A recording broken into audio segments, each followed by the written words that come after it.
Hello and welcome to another great episode of Eye on Port, where we bring Ghana's ports and maritime industry closer to you. This program is proudly brought to you by Ghana Revenue Authority, Goil, PLC Serene Insurance, Ghana Link, Meridian Port Services, and Phoenix Insurance. Eye on Port is powered by Ghana Ports and Harbours Authority, and our media partner is the Business and Financial Times. Viewers, since the start of August, we at the Port of Tema have been privileged to witness the return of the world's largest floating book fair, Logos Hope, where we've seen a number of you troop in to have this ship experience and buy some books, while others plan to make this visit in the subsequent days. This week on Eye on Port, we got up close with some key members of Team Logos Hope to tell us more of what this is all about. Take a listen. Director, let me come to you and find out what motivated Logos Hope to include Ghana in its itinerary this year. Well, it's a very complex question, because there is a lot of logistics involved, and there is a lot of planification in advance that takes place for us to decide where to go, And of course, when we look in our plan of sailing around the world, we don't look just at one particular country, we look at a region and what we want to accomplish as a region, And we have been navigating around Africa since 2021. That was when I said, we crossed the Atlantic and we came to Sierra Leone and then to Ghana. And from there, we have been in North Africa, we have been in East Africa, South Africa, and now we are going up to West Africa. And then it's a lot of logistics, a lot of planifications, because we need to know where we're going to be. We need to know when we're going to have our maintenance period, But to make it more simple in terms of the work that we do in each country, we always send in advance a team to prepare our visit. And that's what Russell have been doing here in Tema. That's what we call the advanced preparation team. They normally come in ahead for 2 or 3 months. And then they start all the work, with the authorities, but also with all the organizations that are going to partner with us. And according how this is going, it's we continue moving into that direction. And then Russell, you were part of the advanced team. Yes. So what was? Take us through. The preparations advanced preparations that you did. Well, we actually have a team that gets sent out every time. So for this period, we had a team of 3 people. One of them was in charge of permissions and logistics. One of them was in charge of recruiting some local volunteers to also come to be part of this ship's visit in this port. And then myself, I was in charge of connecting with organizations, local organizations that we can partner when the ship is here. So it's a lot of logistics and planning that go around, because you set up different meetings with different people, and then you try to make sure that you continue the relationships that have been built before, and you also make new ones. And then, so it's about organizations that you can partner, sit at the same table, talk about the partnerships that you are looking for, and the things that you're also willing to be sharing with them. Our director said, we share knowledge, help, and hope. So it's a two-way thing, and this is what goes around. And we engage the government also, because wherever we go, we also need the government's blessing. So everything that has to do with immigration, transport system, Ministry of Affairs, and everything, this is what evolves around our advanced preparation period. And talking about governments, I know the president of Ghana was at the opening of the Logos Hope in Ghana. How was that? How did you feel about that? Because I think honestly, the president is, joining you on the opening. Well, it was a really great experience for myself personally, because I've known him.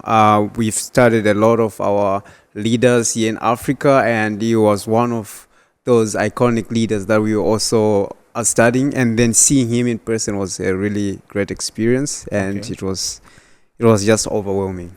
All right. Yes. Okay. So let me move to Navia, Pauline.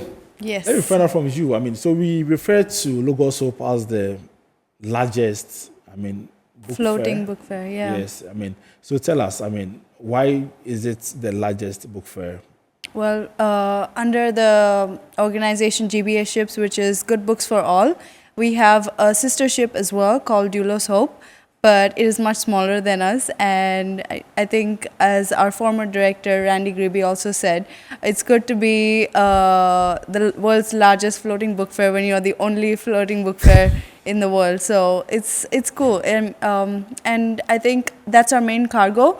And we have almost 800,000 books of, from different ranges and different categories, ranging from children's books to education, languages, lifestyle, and different books on business and management as well. And we have 800,000, and they're across 5,000 different titles. So yeah, apart from the people, that is our main cargo. Yeah. And then wherever you go, tell us how is the reception like in terms of the patronage of the books? Yeah, so in Ghana, in Tema, we are still picking up. We're still waiting for people to come and visit us. So that statistics is yet to come, but I don't know if the others have more to add to that question. Maybe Yeah.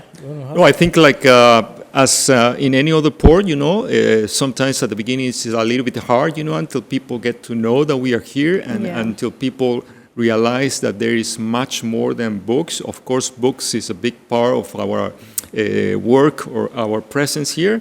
But when people come, they are also interacting with a community of more than 65 nationalities. Yeah. Basically, I see it as bringing the world to you.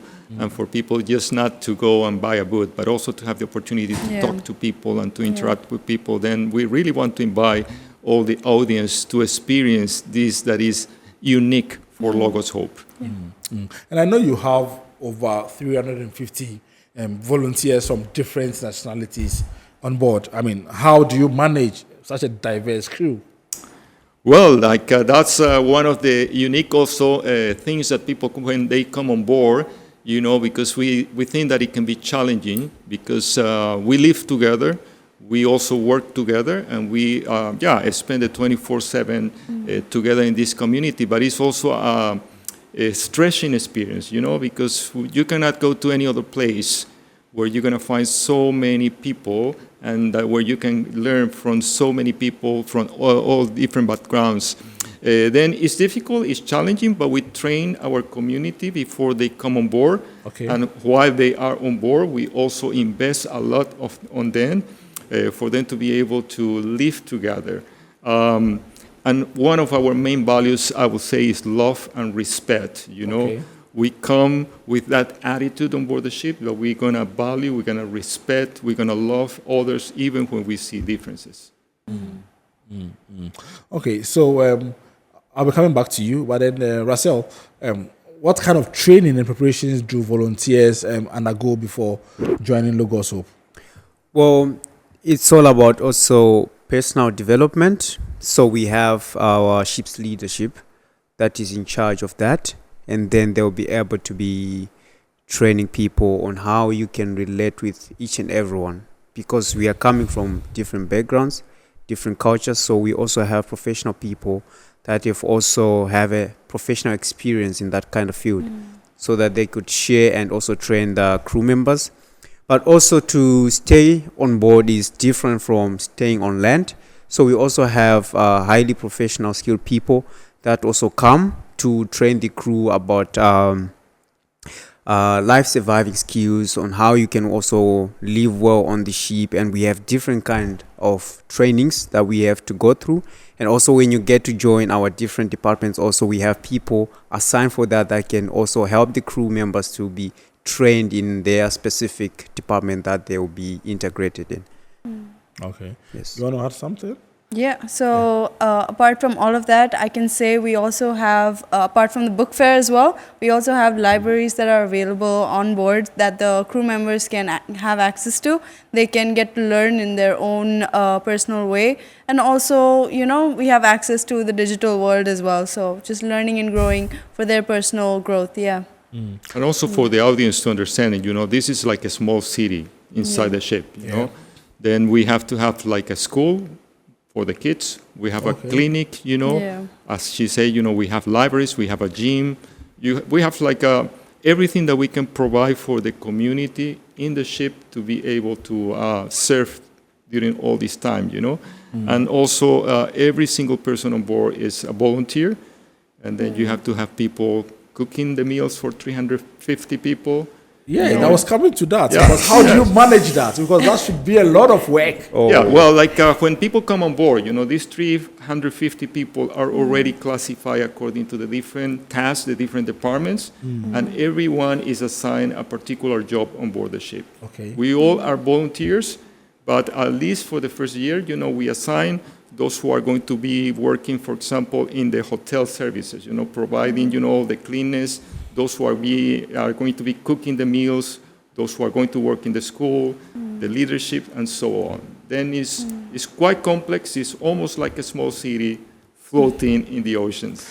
Yes, I mean, sitting here, I'm trying to imagine, I mean, how you're going to cook, assuming you have, because, I mean, you have people from different backgrounds. So if a Ghanaian is on board and a Ghanaian wants to eat banku, I don't know that you know banku. How do you get that prepared for that person? I mean, and then, I mean, I'm saying this to reflect the other countries. I mean, their local dishes. How do you get that done, I mean, on board? Well, I think that one is not really very difficult. Really? I can even testify myself because, you know, sometimes you miss the local meals that you have back home.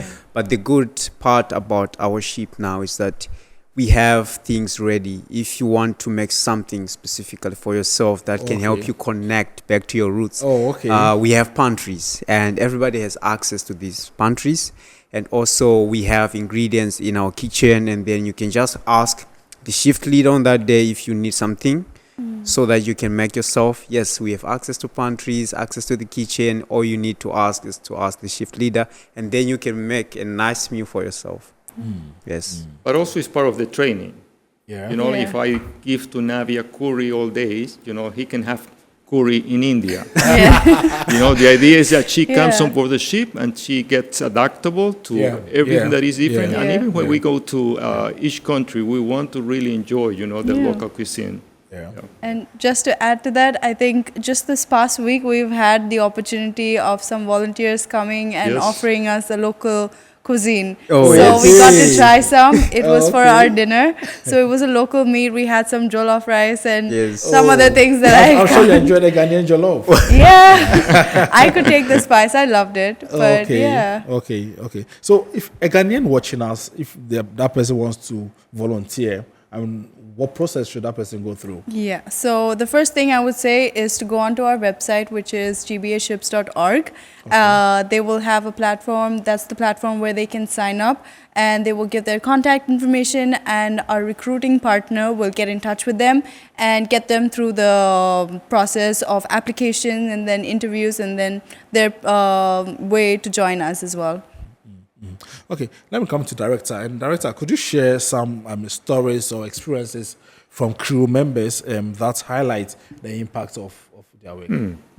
Yeah, that's a good question. You know, I think each country, each port that we visit brings a special story. But in my personal journey with the ships, I quite remember very clear when we went to Bahamas. You know, we arrived to Bahamas the moment that Bahamas have suffered the hit of like a hurricane. And then we were able to partner with the locals, you know, to be able to build houses, you know, to really bring hope, you know, to the people of this country. And I also remember another story, because sometimes we can plan things, you know, but like God make things in a different way. And we were invited to go to St. Vincent and the Caribbean for a medical purpose. We were supposed to go for one day and get vaccines there.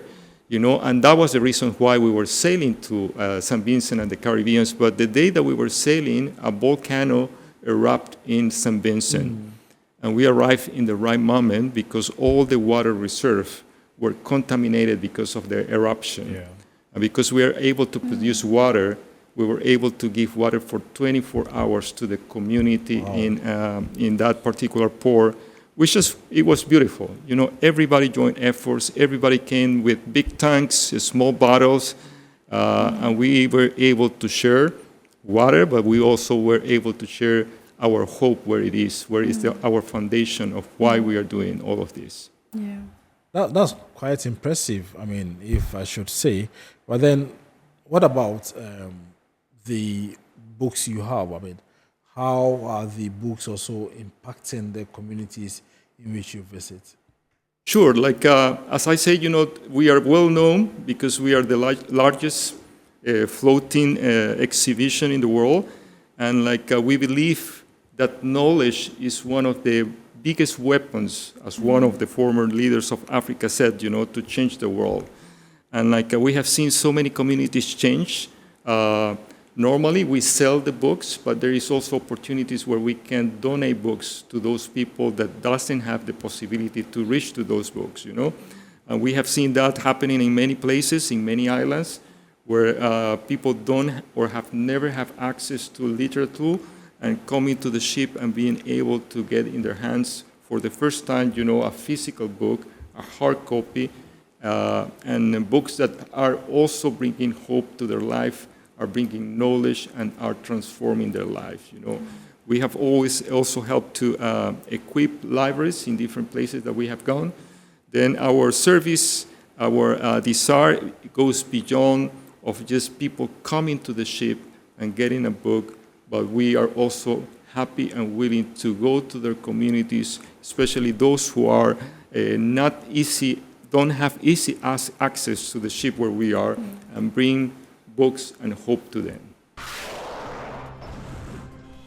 So that was the director of Logos Hope, Roberto Fasanya, together with other key members of Team Logos Hope, Russell Munjera and Navia Lankadasu, giving us more details on how they are reaching the world through the sharing of knowledge and hope. Now let us pick a few comments and their responses on the subjects we have just discussed. After we will go on break and return with more news. Stay tuned.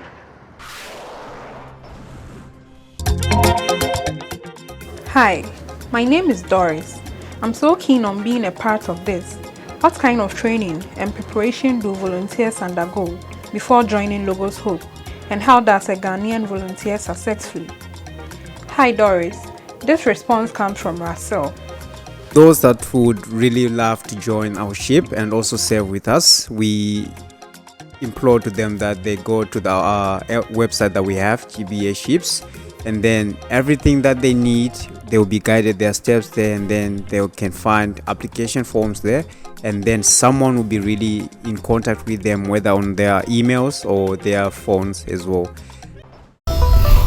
Here's innovation from Goil that takes you further. New Goil Super Synthetic 5W20 and 5W30 lubes have been expertly crafted with the latest in liquid engineering technology, highly advanced for modern engines, prolongs oil change intervals, save you fuel, clean, protect and enhance engine performance. The way engines work has become complex, and Goil has innovated to stay ahead with expertly crafted lubricants that work excellently with all petrol and diesel engines of today. New Goil Super Synthetic 5W20 and 5W30 lubes. Innovation that takes you further. Goil. Good energy. Electricity, then pay your taxes. Yeah. Our taxes, our future. Because you see, without our taxes, we wouldn't have good roads, good schools, better hospitals, street lights, and other very important social amenities. When we pay our taxes, we give our children free and quality education. Talga, my money too small. Why should I pay my tax? Look, small.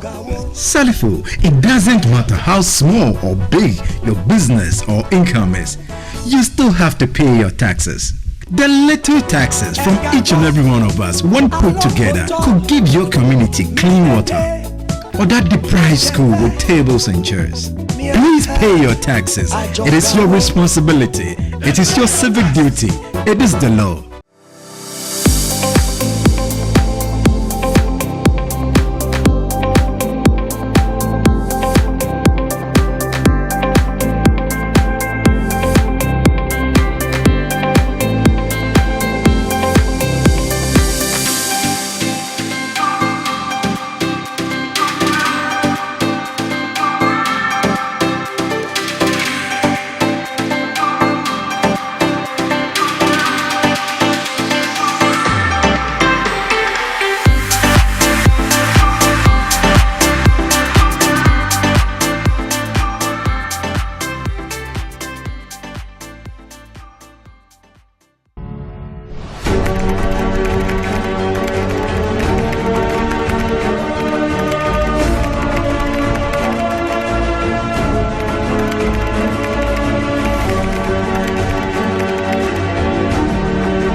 MPS Terminal 3 is Africa's new state-of-the-art container terminal at Tema Port. For manufacturers, agro-processors and traders, the new port means business can be done faster. This infrastructure boost will improve Ghana's port handling capacity, connect more trading routes, and oil the engine of growth for the economy, creating greater opportunities across all sectors as Africa's markets merge and become the largest trading bloc globally. MPS, we connect, you thrive. Business and life can be like the sea sometimes. Sometimes serene, sometimes calm, sometimes turbulent, and at times it brings the unexpected. However it is like, trust Phoenix Insurance for your home, car, business, and marine insurance needs. Call 0302-246-319 or 0243-690-492. At Phoenix, you experience a delightful service delivered with wisdom. Welcome to the GPHA port of Takoradi, Ghana's first commercial port. The Ghana Ports and Harbours Authority-GPHA has in its quest to position the ports of Ghana as the leading trade and logistics hub of West Africa, embarked on a massive expansion drive at its Takoradi Port, the first commercial port of the country. This has resulted in a radical transformation of the initial 7-berth low-drafted port, which was constructed in 1928, to an ultra-modern port fitted with deep drafted container, multi-purpose dry bulk, and liquid bulk facilities. The 16-meter deep dry bulk terminal is the deepest in the sub-region, with a total quay length of 800 meters. It is fitted with a combined 3-kilometer length conveyor system, which comes with a 2,500 metric tons per hour ship loading capacity, which has greatly improved ship turnaround time at the port. The Marshall Liquid Bulk Terminal is a fully automated liquid bulk facility dredged to -14 chart datum and equipped with automated firefighting system. The facility is fitted with 5 loading arms for gasoline, diesel, LPG, bitumen, and heavy fuel. On the container side, Takoradi Port's 16-meter deep Yield-Port and ATSL container terminal with a quay length of 600 is expected to receive container vessels in the third quarter of the year.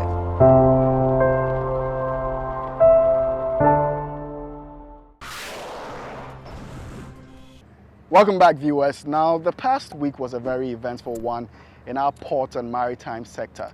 Let us hear a few of those stories in the next segment.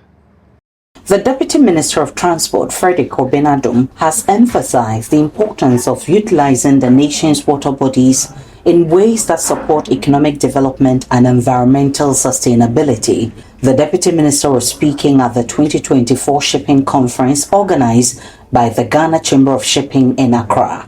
The maritime sector is a critical component of our national economy. It serves as a lifeline for trade, connectivity, and development.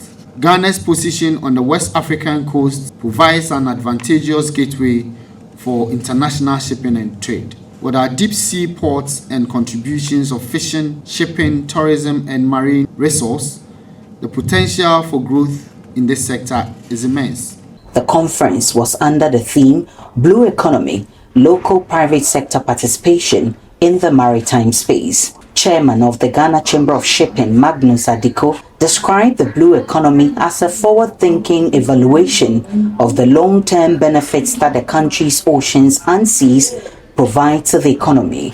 It's high time we establish, like some countries have done, a blue economy commission or some kind of body or a committee or authority, whatever, to purposely coordinate all economic activities related to our oceans and seas. Vice President of the Ghana Chamber of Shipping, Captain Aaron Texan, explained the Chamber's objectives include the advancement and support for policies that will improve the shipping industry.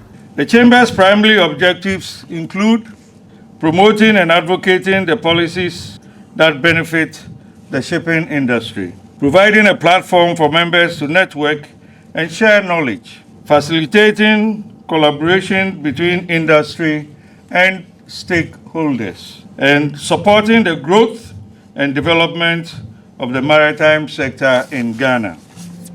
Director General at the Ghana Ports and Harbours Authority, Michael Luguje, pledged the port's commitment to providing infrastructure and services that are adequate for the handling of ships and discharging of cargoes. The infrastructure investment that we are doing in the port sector is really worth the effort we make and the sacrifices we made.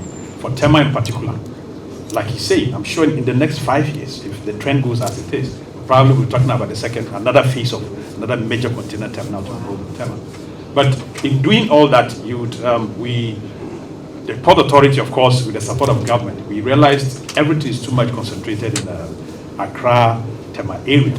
So we needed to also do some expansion in the Port of Takoradi. So Takoradi too, we have a modern container terminal that is also really there. In fact, we had some partnership with Yale Port of Turkey and Ibis-Tech of Ghana, and a separate PPP partners called the Atlantic Terminal Services. They are also going to manage the terminal in Port of Takoradi, just like Meridian Port Services Limited is doing in Tema. Experienced maritime attorney Kofi Mbia encouraged the public and private sectors to work together to maximize the benefits of the ocean and its resources. Ensuring that government has a role to play, the private sector has a role to play. For government, it's important that it comes out with a policy that is also undergirded by a proper legislative framework and also a strategy and a plan for harnessing the potential of the blue economy. But government will have to do this through the private sector. And so government must be prepared to give incentives, must be prepared to give tax breaks, must be prepared to create the necessary infrastructure that allows the private sector to thrive, so that the private sector can bring the requisite investment in these areas.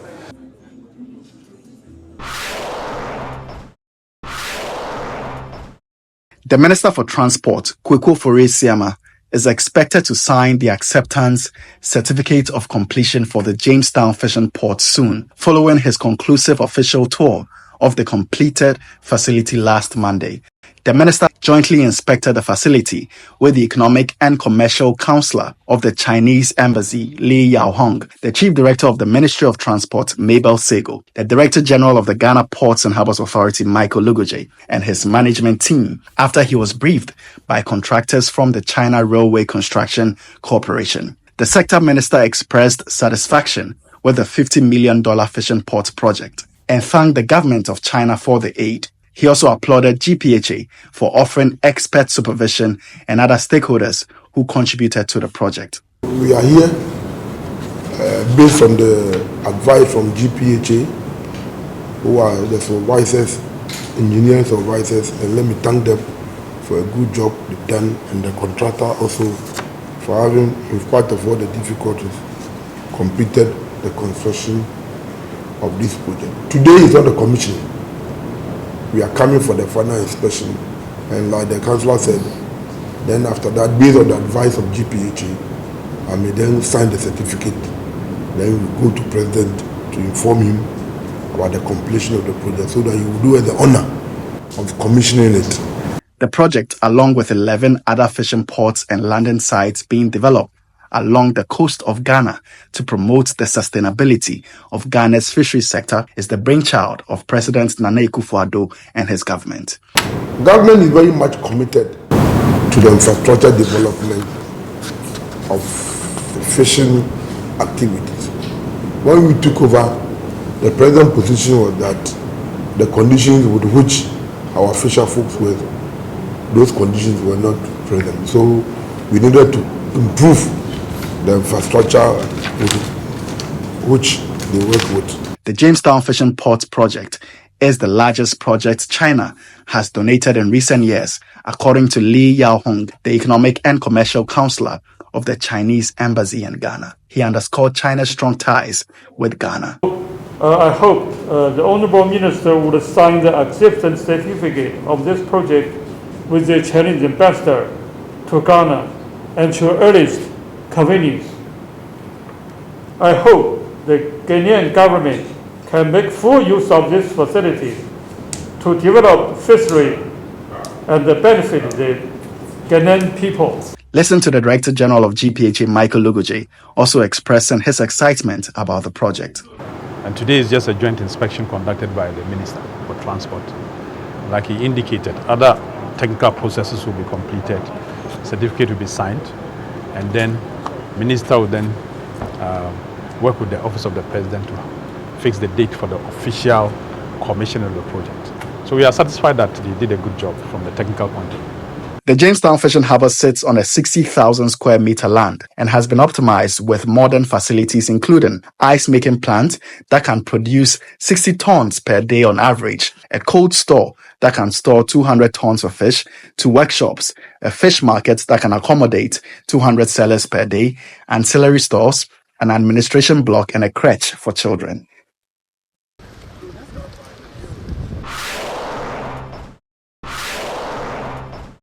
The Director General of Ghana Ports and Harbours Authority, Michael Luguje, has reiterated the authority's commitment in offering port facilities and ensuring that cargo and ships are handled in the most effective and efficient manner. Mr. Luguje gave the assurance when a delegation from the Burkina Faso Chamber of Commerce, led by its Director General Mahamadi Kusube, paid a working visit to the Ghana Ports and Harbours Authority to discuss matters of mutual interest and also strengthen trade ties between the two institutions, especially in the area of transit trade. He expressed the willingness of the Port Authority to engage and collaborate with existing clients and prospective customers who bring business to the port. Our responsibility is to provide port facilities and ensure that cargo and ships are handled efficiently. And to do that, it is the cargo that gives us business. So we are always happy to work and collaborate with anybody that will help us bring business through our ports. He lauded the quality of collaboration between the two institutions and assured that GPHA will continue to play a crucial role in facilitating trade for the Burkina Faso Chamber of Commerce and other transitors. For GPHA in particular, I think our attempt to develop the transit trade into the landlord countries, starting with Burkina Faso. Burkina Faso Chamber of Commerce has been our first point of contact way back in 1998-99. All attempts we made, Burkina Faso Chamber of Commerce has always been at the forefront of facilitating our entry into Burkina Faso, acting as our spokesperson in Burkina Faso to promote Ghana's ports. The director in charge of the Keita Port project, Dr. Alexander Duse, briefed the delegation on how to attract investors to the port. The development partners we are looking for is not just one with money to build, but also one with money to drive traffic to recoup their investment. That is why your interest is very promising. That if your users, your millionaires and billionaires are willing to put their money through Keita Port, then you have an exclusive presence in a port, and you can partner with shipping lines and bring your cargo through to Keita Port.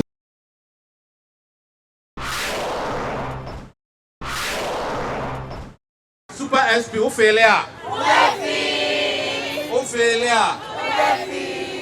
Ghana's leading oil marketing company, Goil, has reintroduced its top quality fuel grade Goil Super XP at all service stations.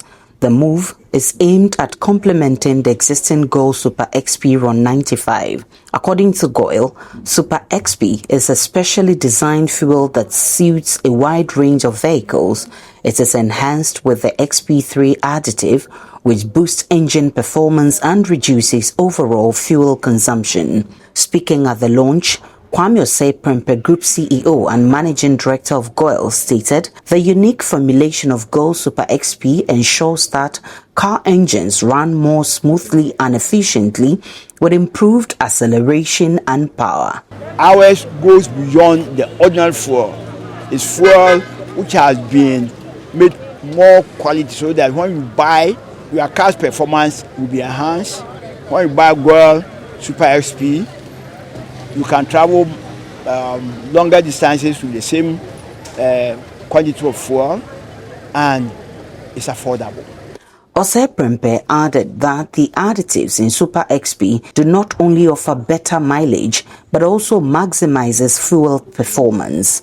Goil being what we are, noted for our brand and quality, we decided that we introduce Run 91 XP. That's Run 91 with additives in it to enhance the quality, so that people do not go to Yanum station and buy any petrol. Our XP Super is a superior quality Run 91. The product's unique properties, he says, leads to lower fuel consumption in vehicles as fuel burns more efficiently. He urged all motorists to patronize Goil Super XP, promising value for money.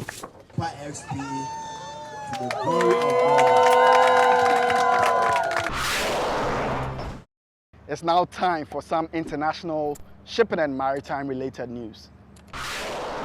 Officials in Asia say approximately 100 containers suspected of carrying toxic material will be refused and returned to the shipper in Europe for further treatment. The decision comes after an environmental NGO raised concerns. The containers are believed to be transporting 800 tons of toxic steel furnace dust collected from pollution control filters. Produced from recycling steel, the ash contains toxic metal oxides and requires treatment. The NGO Basil Action Network alleges that permission was not granted for the export of the material and that the recipient, in this case Thailand, was not notified. Under the UN's Basel Convention, the treaty requires approval of the shipment as well as notification of any country where it will be traveling. The group called for the cargo to be returned to the shipping. The European Union tightened its restrictions on the transportation of toxic waste under the new regulations due to take effect in 2027. Exports of EU waste to non-OECD countries will only be allowed if these countries inform the European Commission that they are willing to import waste and demonstrate that they have the ability to manage it in a sustainable manner. The U.S. Coast Guard is closing in on the purchase of the privately owned icebreaker Ivik and has formally confirmed that the vessel will be home-ported in Juneau. Ivik was built in 2012 as an ice-breaking anchor handler, and she initially supported Shell's Arctic offshore drilling program. During a tour in Gulf of Alaska weather conditions in December 2012, she encountered seas of 20 to 30 feet and lost power in all engines due to water in fuel contamination. An after-accident inquiry found that this was likely caused by immersion of the low freeboard stern and seawater infiltration through tank vents. Her tow, a unique ice-class drill rig, ran aground and was ultimately scrapped, and Shell suspended its Arctic drilling ambitions. The Coast Guard will bring in about 190 crew members for the vessel, and provisioning and maintenance will create economic activity. Now to our Word of the Day segment, where we introduce words, phrases, jargons, abbreviations that we often use in this industry so you can get familiar with them. Today we will tell you what we mean by dryage. Dryage. Dryage refers to inland transportation from vendors to the port of shipment and from discharge port to the point of stripping the ocean container.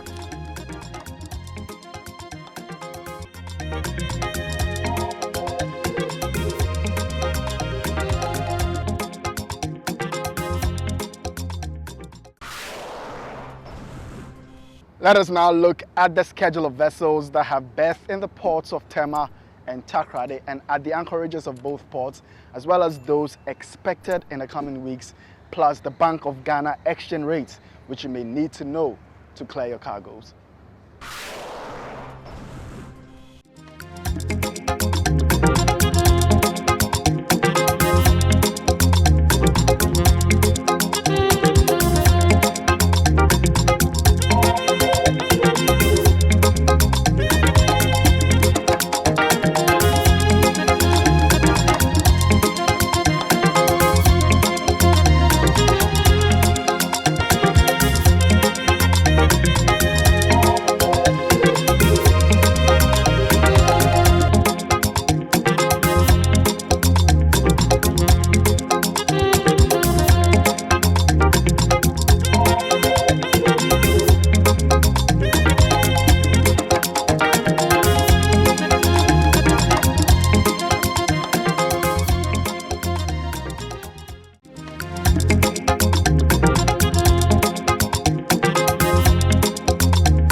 This is where we draw the curtain on today's edition of Iron Port. We hope you've been informed and educated. Remember, all Iron Port content can be found on our YouTube channel, Iron Port. Please subscribe, like, and share our videos. Thank you for watching.